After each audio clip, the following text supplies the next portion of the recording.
apa PPT-nya.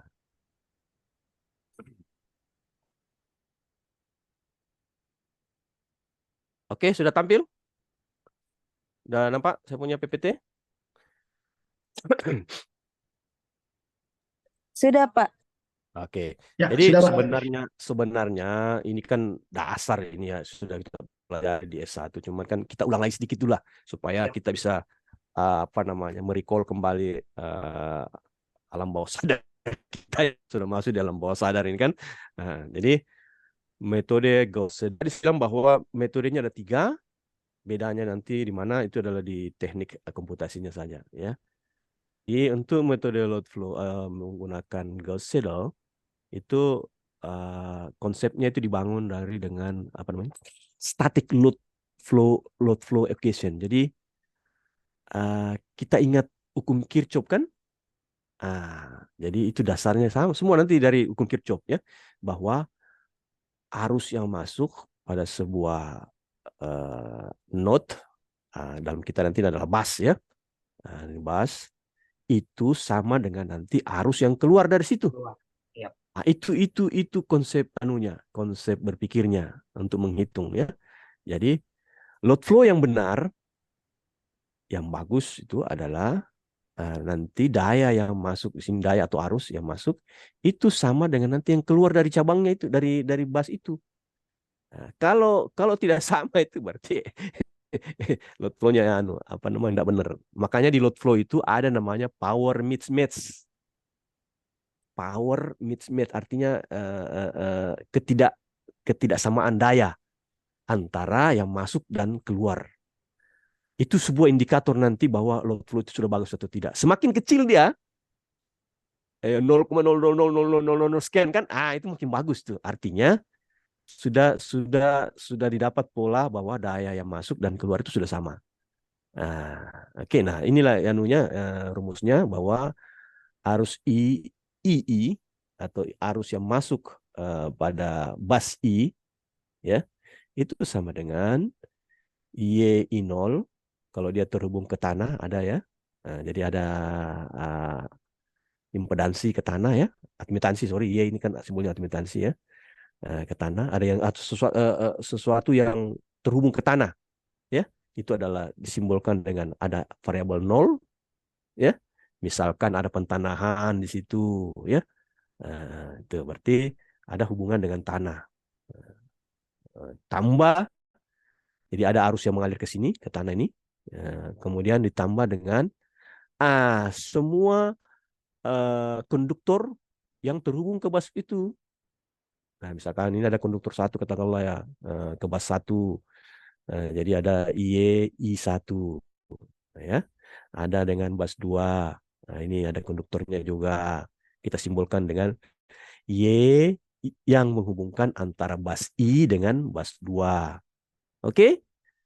Sampai kalau dia banyak maka kita polakan dia sebagai Y I ke N.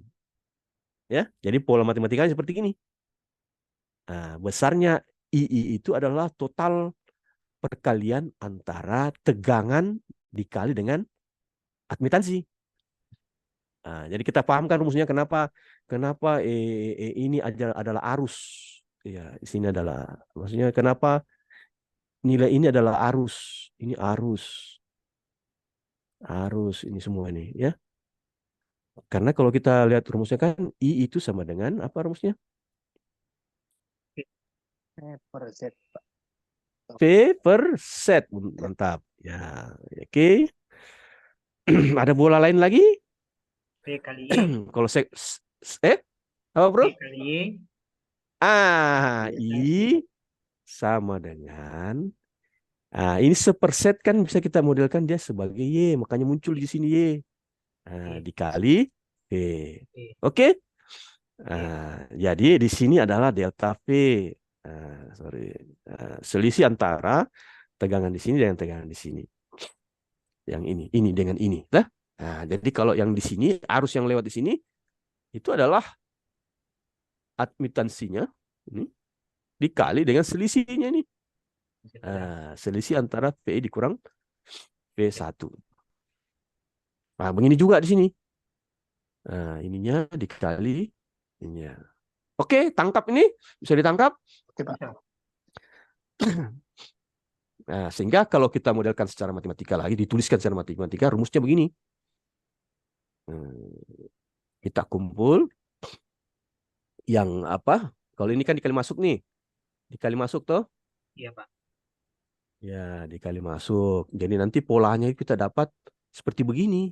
Nah, V I V asalnya ya apa apa sendingnya ini yang kita mau lihat nih sigma dari 0 karena ada yang kalau tak ada terhubung ke tanah nanti ya sesuatu yang terhubung ke tanah sampai n n ya apa namanya cabang gitu kan ya ada n hubungan ya uh, n bas ya kalau ada bas lain kan uh, YIJ YIJ artinya yang menghubungkan nanti ya.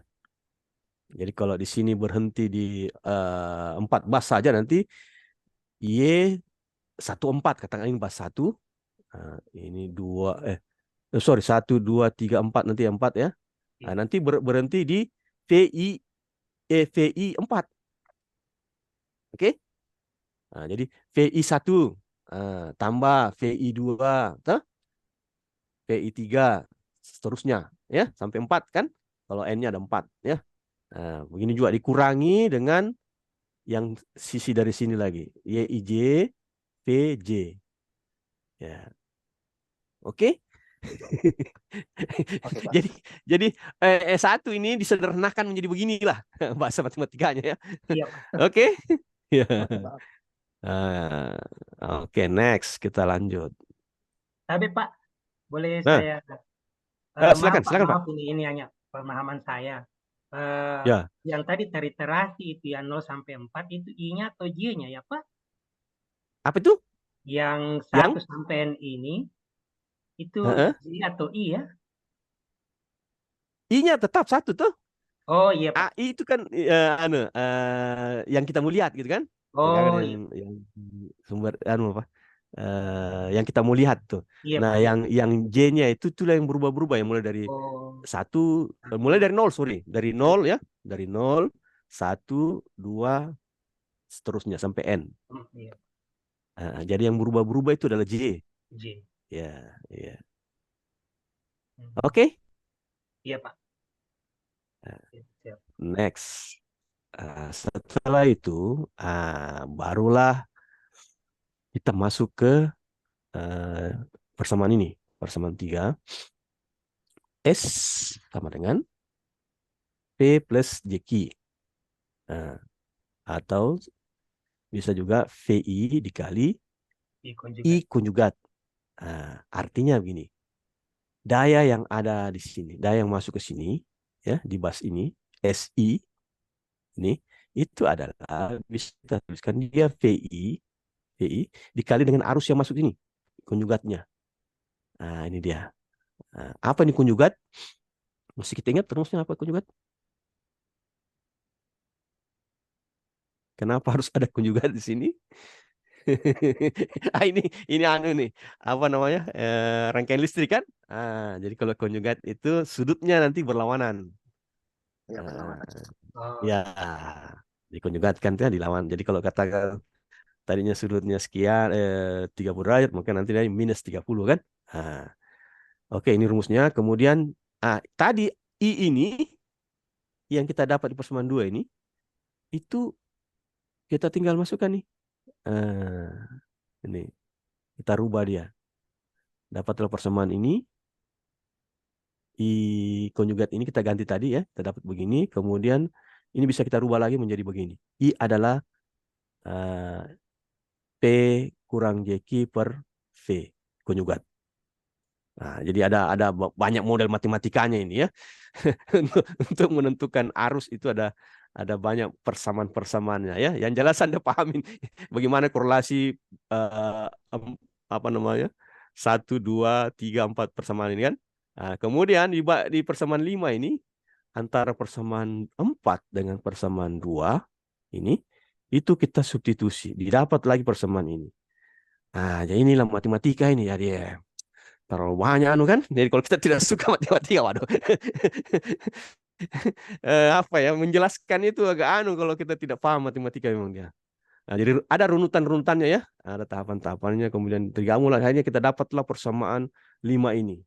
Nah, ini Mina nanti persamaan 5 ini adalah persamaan matematika dari aliran daya. Yang kalau kita lihat sini nanti modelnya ini non-linear. Nah, kenapa non-linear? Jadi ada banyak persamaan, ada variabel-variabel yang banyak anu ya, saling apa ya? Kalau persamaan kayak ini, kalau kita kalikan ke sana ini kan V, ada berapa variabel itu? VI konjugat kali VI kali YI ya VJ. Jadi ada banyak variabel yang muncul sehingga nanti hasilnya itu bisa dia tidak linear gitu. Makanya dia termasuk dalam persamaan non linear. Ya, jadi ada banyak variabel ya. Sehingga dia polanya ini non linear. Sehingga karena dia non linear, pendekatan matematiknya bisa kita dekati dengan teknik iterasi. Ah, jadi persamaan ini kita selesaikan dengan iterasi. Bagaimana caranya? Ya, kita next lagi ya. Ini. Jadi tadi disebutkan bahwa setiap bus itu ada 4 variabel, ya. Ada 2 diketahui, ada 2 yang mau dicari. Oke? Kemudian setiap bus ada, sudah, saya ulangi lagi ya. Nah, itu kata kunci nanti. Ada 2 diketahui, ada 2 yang dicari. Sehingga untuk menyelesaikan persamaan nonlinear ini digunakan metode numerik atau dalam bentuk iterasi. Ini bentuk perhitungan tertibnya seperti gini. Jadi persamaan yang tadi ini kita akan mau mencari V ya, tegangan di situ. Katakanlah kalau dibahas apa nih? Bahas beban ya. Kita mau cari apa kalau dibahas beban? Dibahas beban, kita mau cari apa kalau dibahas beban? Saya ulang balik supaya dipaham. Apa yang mau dicari kalau dibahas beban? Eh? Sama Tegangan sama Sudut. sudut. sudut. Nah, katakanlah ini. Kita mau mencari tegangan di bas I, ya. Tapi dengan pola iterasi, ya. Nah, ada K tambah 1, jadi iterasi pertama sampai seterusnya nanti, ya. Nah, rumusnya begini. P di bas itu dikurang Q-nya per V-nya. Nah, ini dicoba ya nanti. Dicoba-coba ini semua nanti. Iterasi. Sampai nanti kita dapat eh, apa iterasinya konvergen gitu. Ya. Jadi coba-coba. Lanjut. eh, Kapan dia konvergensi? Nah, ini. Jadi ada batasan dia konvergensi itu ketika nanti ada batasan V iterasi sebelumnya dengan iterasi katakanlah yang terakhir dengan sebelumnya itu sudah masuk nanti nilai ada nilainya yang sudah tercapai gitu kan.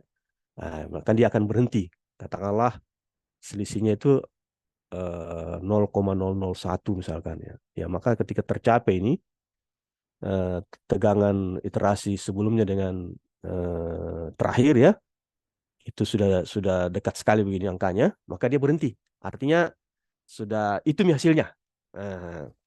Oke. Nah, begitu juga daya. Daya juga ini ada batasannya nanti untuk konvergensinya, Q-nya juga ya. Nah, jadi ada nilainya antara apa daya yang dihitung dengan daya yang diskedulkan gitu. Kalau sudah sama sesuai dengan epsilon ini nilai yang kita kita uh, tentukan memang dari awal. Kalau sudah tercapai itu berhenti nih, berarti sudah konvergen. Oke? Jadi mencoba-cobanya ada rujukannya. Sudah dicoba nih, dicari-cari sampai dia berhenti, dapat nilai itu, sudah stop. Ya, begitu perintahnya ya, supaya tidak jalan terus programnya. Oke? Oke, Pak. Oke. Next, ada bagus contoh. Nah, ini ada contoh. Tuh. Oh, ini mungkin tugasnya Pak Said kali ini ya. Halo? Iya, Pak. Ya, ya, ya, ya. Ini ada contoh. 3 bus. Ya. Ini ada contoh signal diagram sistem 3 bus. Berapa generator di sini? Satu, Pak. 1. Ya, berarti bus 1 ini pasti dia slack bus.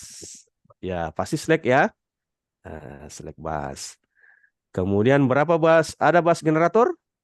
Tidak ada. Ya, nah kita lihat di soalnya ini, di gambar ini. Di sini ada diketahui V1 1,05 sudut 0. Ini harus ada. Di soal harus ada. Kalau tidak ada ini bodoh yang bikin soal ya. Ya. Jadi ini magnitudenya tadi nih, ya kan? Ini magnitud V-nya dan ini sudutnya. Ini V. Apa yang mau dicari di sini? Berapa P yang keluar dari sini yang dibangkitkan oleh generator itu dan berapa, aduh, kok jadi D nih, berapa Q-nya. Oke? Ya, Pak. Iya, Pak. Coba kita lihat lanjut.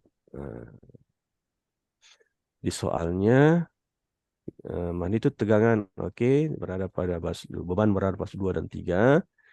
Impedansinya udah ada nih, MVA base-nya, ini harus paham juga MVA base-nya 100. Nah, kenapa kita butuh MVA base? Nah, itu karena nanti dalamnya sistemnya sistem per unit dalam PU, ya PU ini kan. Nah, berarti kita harus butuh base, merujuk melihat sesuatu dari sisi base apa dengan daya yang kita sudah anggap sebagai dasarnya gitu kan, dasar melihat gitu. Nah, tentukan nilai tegangan pada bus. Nah, berapa tegangan di sini? Berapa di sini? Ya. Kenapa memang ditentukan di sini? Karena ini bus beban dong. Ya, bus beban itu kan yang ditentukan mau dicari adalah tegangan sama sudut. P dan Q-nya sudah ada nih, kan? P dan Q-nya berarti yang kita cari di sini tegangan di sini berapa dan sudutnya kan? Oke? Oke, Pak. Iya, Pak. Tentukan daya aktif dan reaktif. Oke, P dan Q dari. Waduh, lowbat tenuku nih. Aduh. Lowbat saya punya laptop. Saya charge dulu ya. Iya, Pak. Oke, Pak.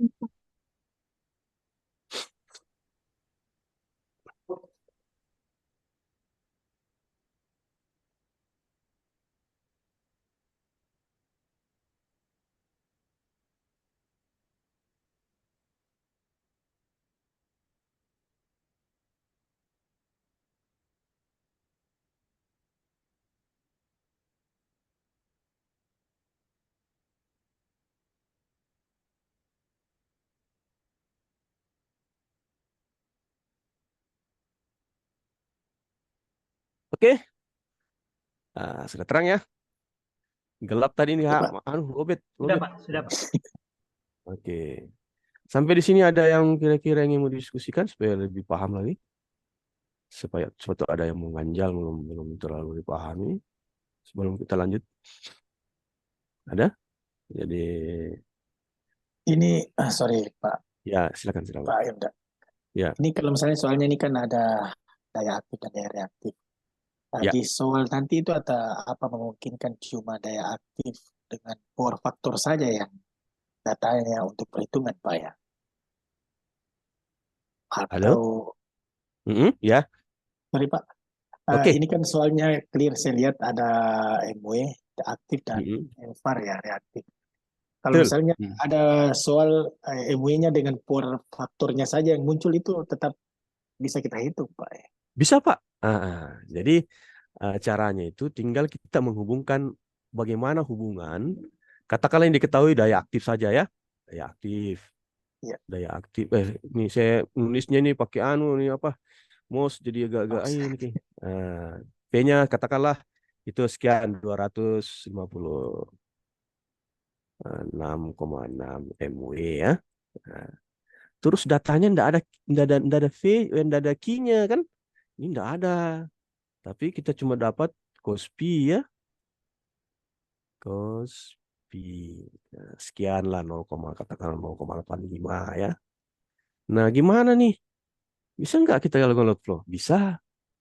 Nah, tinggal kita mencari hubungan antara berapa sih key ini dengan data ini. Masih ingat rumusnya?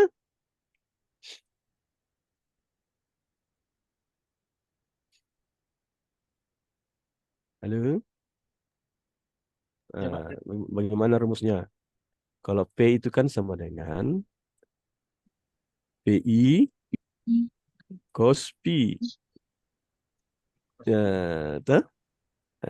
Ya, Cos P. Sedangkan Q itu PI sin. PI sin. Sudah pintar ini. Ya, PI sin. Aduh. Sin. P kan?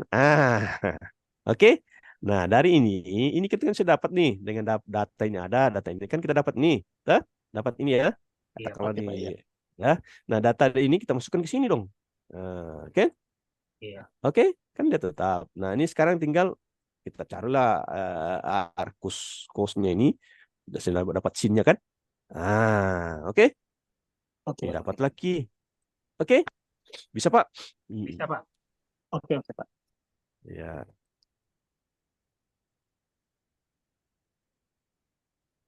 Oke, next ya. Ada lagi yang ingin bertanya? Liwe bertanya kan? Satu, satu lagi dari saya, Ya, Pak. Sebenarnya ini kan, silakan. sorry, Silakan. ini saya lihat bebannya kan sudah apa namanya sudah fix ya. Jadi Iya. apa ada apa namanya ya? Apa ada cara kalau misalnya beban itu berubah-ubah, Pak ya? Menarik. Menarik ini pertanyaan. Jadi gini, Pak. Ya. Load flow itu kajiannya itu sesaat. Oh, It's oke. satu Saat. waktu. Oke. Satu waktu pembebanan. Oke, siap, siap, Pak. Jadi ketika dia berubah-berubah, maka sebenarnya load flow-nya juga harus dirubah-rubah. Oh, Tergantung oke. kalau mau menghitungnya. Siap, Ya, siap, Pak. jadi load flow ini menghitung suatu kondisi statik karena kondisi sudah fix kan. Oke, Tapi ya. dalam implementasi di lapangan, power system itu tidak fix. Dia dinamik. Ya kan? Betul, Pak. Makanya makanya load flow ini tidak bisa kita apa namanya melihat kondisi dinamik itu. Jadi paling paling paling banter skenario load flow itu biasanya kita ambil kondisi pembebanan maksimum, Oh, oke. pembebanan Oke, Pak. puncak katakanlah ya. Jadi kita ambil kondisi ekstrimnya dalam hal ini ketika beban maksimum ya kita bisa nanti melihat bagaimana kondisi sistem kita pada kondisi beban maksimum itu. Oke, atau kondisi beban paling minimum, luar waktu beban puncak katakanlah ya. Jadi itu. Jadi untuk melihat kondisi sistem, kita ambil kondisi-kondisi ekstrimnya karena enggak mungkin kita lakukan load flow secara dinamik gitu ya. Bisa tonji sebenarnya kalau dia berubah-berubah lagi, kita running lagi, berubah lagi, running lagi. Bisa juga sih sebenarnya, Pak. Ya. Bisa juga. Tapi itu butuh komputasi yang cepat ya, data yang cepat juga. Karena makanya sekarang para peneliti di dunia ini udah mengembangkan teknik di samping tadi ada 3 cara itu, Gauss Seidel, Breton Raphson, Pascal Kapel. Mereka udah mengembangkan load flow berbasis kecerdasan buatan. Lebih menarik ini, ya. Jadi nggak perlu mikir Pak, nggak perlu mikir iterasi-iterasi panjang begini kan, banyak begini. Dia tinggal membaca tren data. Kita masukkan kan tadi ada 4 data tuh, ya, ada 2 diketahui, ada 2 mau dicari kan. Iya. Nah, kita learning dia sehingga nanti dia pintar, Pak. Kalau beban di bus ini berubah, hasilnya nanti akan begini. Nah, itu orang sekarang mengembangkan itu.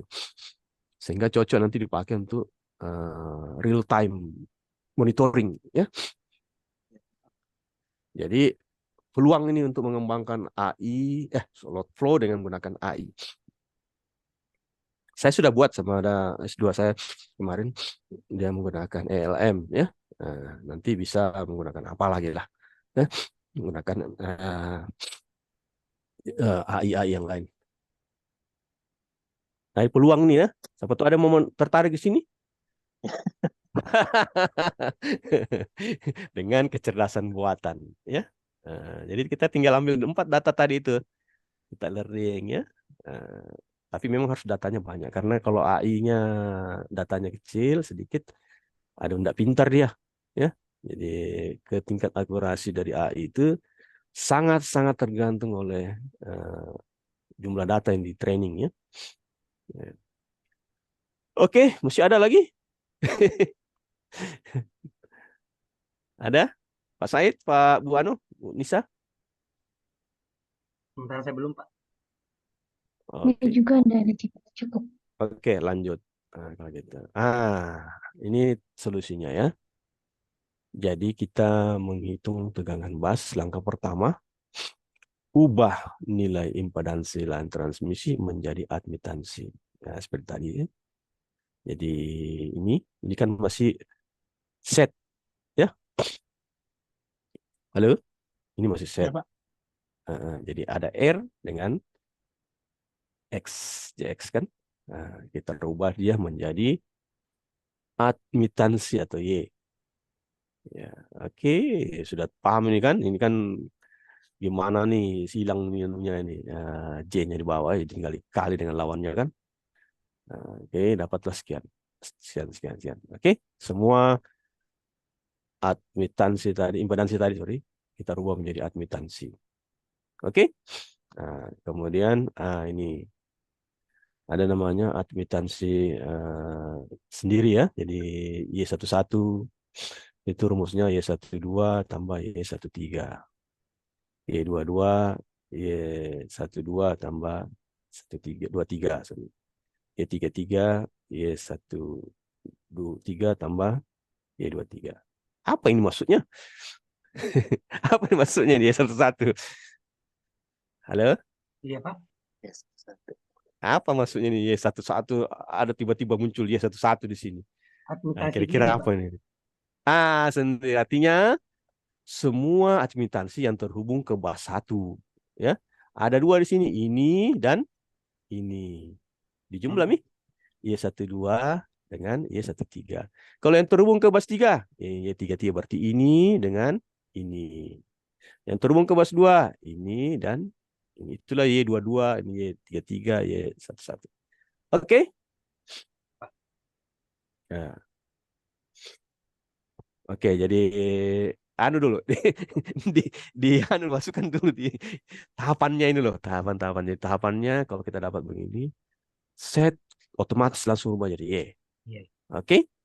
Sudah dapat itu, kita dapat lagi impedansi sendiri. Artinya ke basnya masing-masing kan? Karena ada 3 bas di sini berarti Y11 jadi 22 ya 33. Lihat Miki hubungannya. Tah? Mana yang terhubung tah? Ke Y11 berarti ya ini yang terhubung ini Y12 dan Y13. Kalau tidak ada ini, misalkan putus ini, berarti Y12 saja dong. Oke? Ya, Pak. Iya. Oke. Nah, ini bentuk lainnya. Jadi Y12 yang besar itu dengan Y21 sama, ya, sama dengan minus Y12. Ya, Y13, Y21, sorry 31 sama dengan minus yang kecil ini, ya. Nah, kemudian akhirnya kita perolehlah matriks namanya matriks Y-bus. Ini penting sekali nih. Kalau kita dapat matriks Y-bus sudah aman dah. Oke, jadi tahapan-tahapan kita ini sebenarnya goalnya itu mau kita dapat ini. Y-bus. Mau kita buat dalam bentuk matriks katakanlah, ya. Dia jelas nanti sini. Berarti ini kalau secara matriks ini apa ini? Y11. Iya, satu-satu. Y1. Ini Y12, Y13. Yang ini, ya, yang besar-besar ini. Karena ini Y-bus, ya. Oke. Sudah aman? Iya, Pak. Oke, Pak. Jadi goal kita dapat dulu Y-bus dong. Ya. Iya, Pak. Nah, sudah itu. merubah daya pada bus 2 dan 3 menjadi besaran per unit. Karena dikasih kita di apa di sini dalam PU ya, ada MPA base-nya ini. Maka nanti ini harus kita ubah dalam bentuk PU dulu supaya apa kelebihannya itu per unit sebenarnya. Kenapa kita butuh ubah-ubah dulu dari per unit? Kira-kira filosofinya apa nih? Kenapa kita harus pakai sistem per unit? Apa ya? Harus kita tahu itu Pak, filosofinya apa itu? Kenapa diciptakan oleh apa namanya peneliti atau orang yang mendalami power system? Ada lagi sistem per unit. Kenapa ini? Apa Lebih filosofinya sebenarnya? dihitung, Betul. Siapa itu? Siapa yang ngomong tuh? lebih Ya, sederhana. lebih sederhana. Lebih sederhana. Enggak banyak angka-angka kan? Ya kayak oke. Jadi kita Oke, bagi Pak. aja dengan 1.100 tadi tuh. Kita dapat begini. Oke. Jadi range-nya tidak terlalu panjang, besar lah dia maksimalnya. Tidak terlalu tinggi gitu kan. Tidak terlalu maksudnya ribuan atau apa di sini kan koma ini kan. Oke. Oke. Nah, ingat lagi di sini ada tanda negatif. Apa maknanya?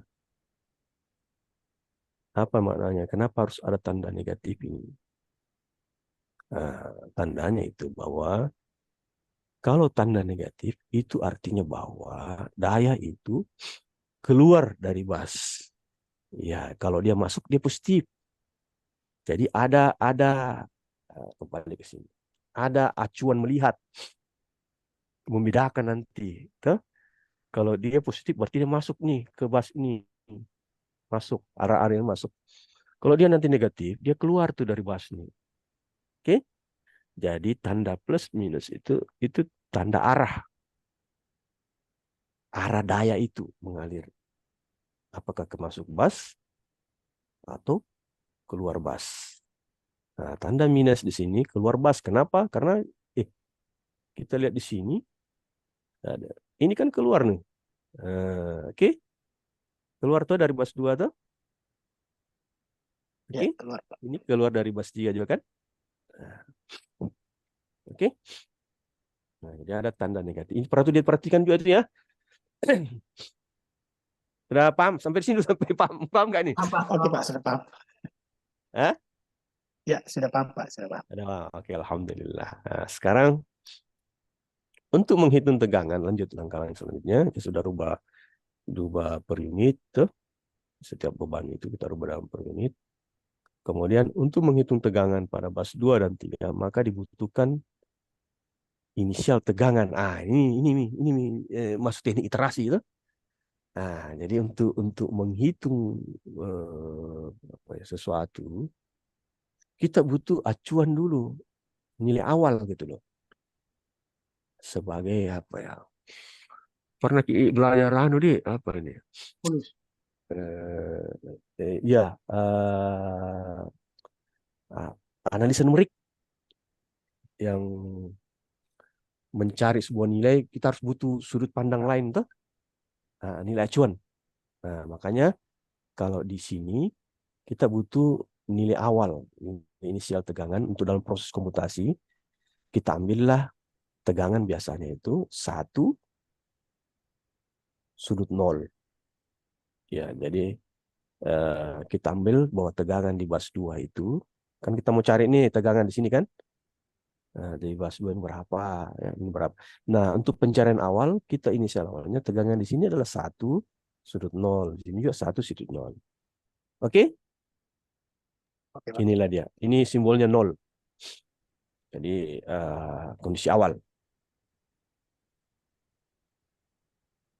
Oke? Next. Nah, masuk mungkin iterasi. Ini yang menarik nanti.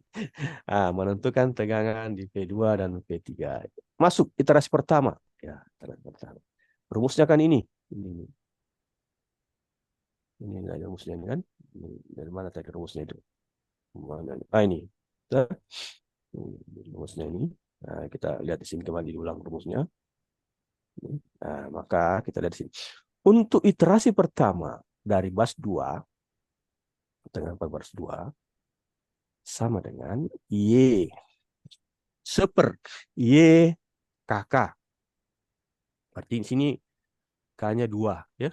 Karena kita melihat ke mencari di bus 2 kan. Berarti Y dimaksud di sini adalah Y KK. Berarti Y 22 dong. Karena bus yang kita tinjau K-nya itu adalah 2 kan. Nilainya 2. Nah, berarti nanti yang ada K-nya itu ya berarti ganti aja 2. Oke. Nah, K-nya. Oke. Nah, I apa nih? Nah ini kita lihat sigmanya nih. I sama dengan 1 sampai N. Nah, kemudian I tidak sama dengan K. Nah, jadi I ini adalah bus yang terhubung ya. Terhubung ke bus 2. Nah, jadi nanti di situ adalah kalau kita gambarnya ini yang terhubung ke bus 2 ya bus 1 dong dan bus 3 ya. Nah, oke. Jadi di sini muncul I21 ini dengan Y23. Nah, Y21 dikali dengan tegangan di bus 1 kondisi awal. Nah, dikali ini kurang Y23 dikali kondisi awal di tegangan di apa namanya? Di bus 3. Nah, oke, kita masukkan semua. Nah, P-nya berapa, Q-nya berapa kan? Nah, masukkan ini kali. Ini kita lihat.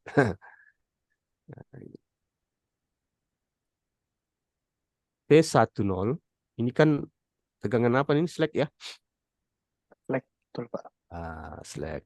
Slack blast memang datanya sudah ada tuh. Wajib Betul tuh. Pak. Nah, inilah dia. Nah,